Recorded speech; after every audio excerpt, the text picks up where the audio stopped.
Aujourd'hui, on va s'intéresser à la stratégie du DCA. Donc on va un petit peu en parler en profondeur, essayer de comprendre est-ce que c'est plutôt intelligent d'investir tout d'un coup ou petit à petit?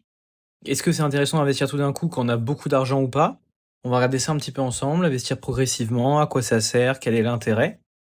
N'hésitez pas bien sûr à vous abonner si c'est pas déjà fait. Likez aussi si c'est pas encore fait, et si la vidéo vous plaît bien sûr. Partagez si vous pensez que ça peut plaire à quelqu'un et surtout intéresser quelqu'un et l'aider. Et bah un petit commentaire aussi, ce n'est pas de refus si vous voulez qu'on discute sur le sujet ensemble. On est parti. Alors, qu'est-ce que le DCA? Donc c'est le Dollar Cost Averaging. Donc c'est une définition simple, c'est investir une somme fixe régulièrement. Je vous ai pris un indice, un des plus simples. 50 € par mois sur explicitement, on va dire, un ETF. Et bah là, vous faites donc du DCA. L'intérêt en tant que tel déjà, c'est le lissage des prix. Donc parfois haut, parfois bas. En fait, le coût moyen est équilibré parce que comme on rentre de manière régulière sur le marché avec la même somme d'argent, ça nous permet de lisser cette entrée. L'application fonctionne aussi bien pour les ETF, les actions, la crypto et même aussi les objets de collection. Et je vais vous le montrer notamment sur l'exemple que j'ai pris. Je l'ai pris sur Pokémon parce que c'est plutôt intéressant et c'est plutôt simple pour nous. Donc voilà ce qu'est le DCA en tant que tel sur le marché. Ça fonctionne pour plein d'autres marchés aussi, mais notamment sur le marché boursier, c'est très utilisé parce que comme les gens sont principalement en CDI et touchent leurs sous fin de mois ou fin de semaine, ça dépend aussi, certains touchent fin de semaine, ça permet de séparer, de diviser notre investissement en fonction des mois en cours, semaines en cours, etc. Alors, l'exemple concret. Donc, pour le DCA, donc l'investissement ponctuel, c'est 1200 € d'ETF en janvier. Donc, on a un risque de timing qui est assez élevé en tant que tel, parce que si on a le prix qui chute d'un coup, juste derrière, on peut perdre énormément. Donc, ça fonctionne normalement mieux que le DCA en tant que tel, je dois vous le dire. J'ai regardé les études sur le lump sum. C'est plus intéressant parce que en fait, on rentre avec beaucoup plus de sous sur un moment donné. Et donc en fait, si on investit sur la durée, l'intérêt c'est qu'on sera rentré à potentiellement un pic ou un bottom du marché. Mais comme on est sur la durée, ça aura aucune importance sur 5, 10, 15, 20, 30 ans. Donc ça c'est aussi intéressant. La stratégie du DCA, chaque mois, en fait, vous allez lisser votre moyenne d'achat. Et vous le voyez notamment lorsque vous avez un PEA ou autre, lorsque vous avez acheté un ETF, etc., que vous investissez par exemple 50 € en janvier, ça a pris 10%, mais que derrière vous réinvestissez et que vous avez au final 2 parts d'ETF au lieu d'en avoir une, votre pourcentage baisse. C'est normal parce que vous réinvestissez en fait des sous dessus. L'avantage du DCA. Donc c'est là où il faut prendre en compte quand même les avantages du DCA en tant que tel. Donc déjà on réduit quand même en partie le risque. Pas besoin de deviner le bon timing du marché. Pas besoin d'aller faire des analyses de marché. Évitez donc d'acheter potentiellement aussi au plus haut parce qu'en fait on achète de manière séquencée. Discipline d'épargne, ça c'est super important et c'est aussi ça fait une routine automatique de la chose. Et c'est ça qui est plus important que, mieux que le lump sum en tant que tel, c'est que tout le monde n'a pas à disposition par exemple 5, 6, 7, 8, 12 000 € d'un coup à mettre sur la bourse ou ailleurs en fonction de ce que vous souhaitez comme marché, mais c'est surtout utilisé sur le marché boursier notamment. En fait, ça vous crée une routine automatique. Vous vous dites, ok, là, tel début de mois, je mets tant de côté, j'investis tant sur tel support, et en fait, ça évite aussi les biais émotionnels. On se dit, ça devient automatique, j'y pense même plus, et en fait, c'est beaucoup plus simple ensuite de l'avoir directement dans notre routine. De toute façon, il faut environ normalement 15 jours, entre 15 et 21 jours pour créer une routine. Donc ça va assez vite. Ensuite, c'est accessible à tous.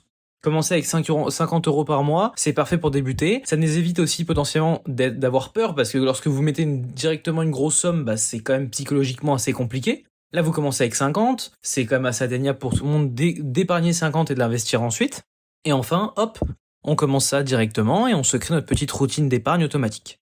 La performance long terme, donc ça c'est ça qui est intéressant, c'est que sur 10-20 ans, en fait, c'est les horizons de placement assez optimales sur l'investissement parce que souvent, sur une vingtaine d'années, on aura vécu à peu près tout sur les marchés. On aura vécu aussi bien des périodes d'euphorie où les marchés vont prendre énormément de pourcentage de manière journalière, mais on aura aussi bien sûr eu sans doute une crise, ou deux potentiellement en fonction de où on en est. Et donc en fait, c'est souvent 70% du succès du DCA, en fait, va battre la majorité des investisseurs en tant que tel. Donc quand je parle d'investisseurs, je parle aussi notamment surtout du stock picking, qui est assez compliqué, beaucoup plus complexe, beaucoup plus chronophage, parce que il faut passer son temps devant les graphiques, savoir analyser des graphiques, aussi déceler ce qui peut se passer dans l'actualité, ce qui peut faire jouer énormément les cours. Donc vraiment, c'est une forme d'investissement qui est hyper passive et hyper simple à mettre en place. Et les études historiques, donc, c'est sur le S&P 500 et le MSCI World notamment, pour les chiffres. La limite du DCA, et c'est là où c'est important, c'est qu'il y a quand même une limite. Comme tout type d'investissement, il y a quand même une limite. Voilà pourquoi il faut jamais se limiter à un seul type d'investissement et typologie d'investissement. Le marché haussier. Et ben on se dit investir tout de suite peut rapporter plus. Le marché monte, on se dit ah non mince, vite il faut que j'investisse tout de suite machin. Si vous avez votre discipline qui est requise, notamment puisque je vous l'ai mis en troisième point, en fait il faut pas s'arrêter, il faut que ça soit début de mois ou fin de mois. Le mieux c'est début de mois parce que vous êtes sûr d'avoir l'argent mis de côté et au moins vous commencez le mois, voilà, vous avez vos 50 € de moins, 100 € de moins, etc. Et vous savez y faire. Et comme ça vous avez la discipline parce que si vous arrêtez trop vite, déjà vous perdez votre DCA de manière très importante parce que ensuite vous lissez plus du tout votre rentrée. Enfin, plus comme il faut parce que vous rentrez plus chaque mois. Ensuite, il y a une autre chose que vous perdez, c'est votre discipline sur le long terme, etc. Et enfin, vous perdez aussi vos intérêts composés. Parce que si vous ne mettez pas chaque mois, vous perdez des intérêts qui sont effectués chaque mois, etc. sur votre patrimoine. Et enfin, les frais de courtage. Et ça aussi, c'est important. En fonction de la banque que vous choisissez, et ça, je pourrais en parler, des banques, notamment moi, en fonction de mon perso, de ce que j'ai pu regarder sur Internet, je me suis fait des petits tableaux aussi Excel pour déterminer quelles étaient les meilleures banques pour aller investir, notamment sur PEA ou sur CTO. Et donc, les frais de courtage sont extrêmement importants à prendre en compte parce que lorsque vous faites un lump sum, c'est pas compliqué. Vous achetez une grosse fois et ensuite vous laissez dormir. Et donc, vous payez une fois les frais. Avec le DCA, vous allez payer chaque fois que vous allez acheter. Donc ça varie en fonction des courtiers, etc. Mais ça, c'est quelque chose à prendre en compte, bien sûr. Le cas pratique, investissement vs DCA. Donc investissement, vous ponctuel, 1200 €, voilà, boum, direct comme ça. Mais en fait, vous investissez, excusez-moi, de temps à autre. C'est pas vraiment un lump sum. Vous n'avez pas 2, 3, 4, 5 000, 10 000 € de côté et vous mettez tout d'un coup et ensuite vous attendez. Là, c'est ponctuel. Donc tous les 6 mois, peut-être, vous mettez 1200 €. Le problème, c'est si le marché chute après, là, vous avez une grosse perte qui est immédiate. Bien sûr, c'est une perte qui est latente tant que vous n'avez pas revendu, mais c'est quand même une perte en tant que telle. Avec le DCA, en fait, 100 € par mois, en fait, vous équilibrez votre moyenne et vous avez une perte qui est potentiellement limitée si le marché vient à chuter. Parce qu'en fait, vous rachetez ensuite par la suite. Et donc, vous prendrez les aussi plus-values qui seront faites sur le plus long terme. Et vous continuez quand même à cotiser, si je puis dire, pour les intérêts composés. La projection sur 20 ans, donc 100 € par mois pendant 20 ans investis, c'est donc 52 000 € avec 7% de rendement moyen. En résultat final, ça nous fait donc 100 000 €. C'est aussi la magie des intérêts composés. C'est là où le DCA est quand même super cool là-dessus. C'est que ça vous fait des intérêts composés. Tandis que si vous investissez de manière ponctuelle, sans stratégie et de manière irrégulière, ça devient beaucoup plus compliqué. Et c'est là en fait où on passe dans une autre partie beaucoup moins intéressante que le lump sum en tant que tel. Le lump sum, si je devais en parler avant l'application sur Pokémon, la différence entre l'investissement et le lump sum, c'est que vous avez, en plus potentiellement de votre DCA actuel et de votre rigueur que vous avez mis déjà sur le marché, une grosse somme qui arrive. Comme je vous le disais, on en parlait, notamment sur la vidéo des intérêts composés, vous avez une prime de fin d'année qui tombe 1200 €. Et de base, vous mettiez donc 200 € par mois. Et là, vous allez pouvoir mettre 600 parce que potentiellement, vous prenez 50% de cette prime. C'est comme un lump sum. Et c'est plus intéressant de faire ça plutôt que de l'ajouter par mois. L'application à Pokémon est simple. C'est un principe universel. Achetez régulièrement des produits scellés sur Pokémon depuis un petit moment.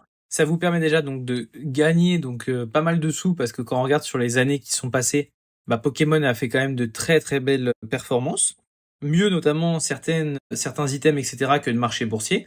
Bien sûr, ce qui a été fait dans le passé par Pokémon en termes de rendement ne va pas potentiellement arriver par la suite, ça il faut le savoir, mais c'est comme une franchise qui commence à avoir un sacré historique, et on arrive aussi sur des moments assez clés sur Pokémon avec un nouveau bloc, et notamment aussi les 30 ans qui arrivent. Donc l'exemple, c'est d'acheter par exemple 100 € par mois de produits divers, au lieu d'acheter 1000 € d'un coup. Le DCA, en grand résumé, c'est investir petit à petit, de manière régulière, et laisser le temps travailler pour vous. C'est une stratégie qui est sûre pour construire votre avenir financier. La prochaine étape que je pourrais faire en soi en vidéo, c'est ton arme secrète sur les marchés, la patience. Et comment est-ce qu'on arrive à devenir patient, puisqu'on sait que beaucoup de monde maintenant ne sont plus patients avec tout ce qu'on voit sur les réseaux sociaux. Devenez millionnaire, gagnez 10 000 € par mois en 2 semaines. On voit des centaines de trucs. Et ces personnes-là, j'aimerais bien voir comment est-ce qu'ils gagnent autrement qu'en vendant des formations, etc. aux gens, de l'argent de leur côté. Et si en fait, ils gagnent pas plus d'argent juste en vendant les formations que de leur côté, qui est pour la majorité le cas. Voilà, j'espère que la vidéo sur le DCA vous aura plu. Je vous dis à très vite, n'hésitez pas à vous abonner, liker, commenter, histoire qu'on puisse en discuter en commentaire. Je vous remercie, à très vite.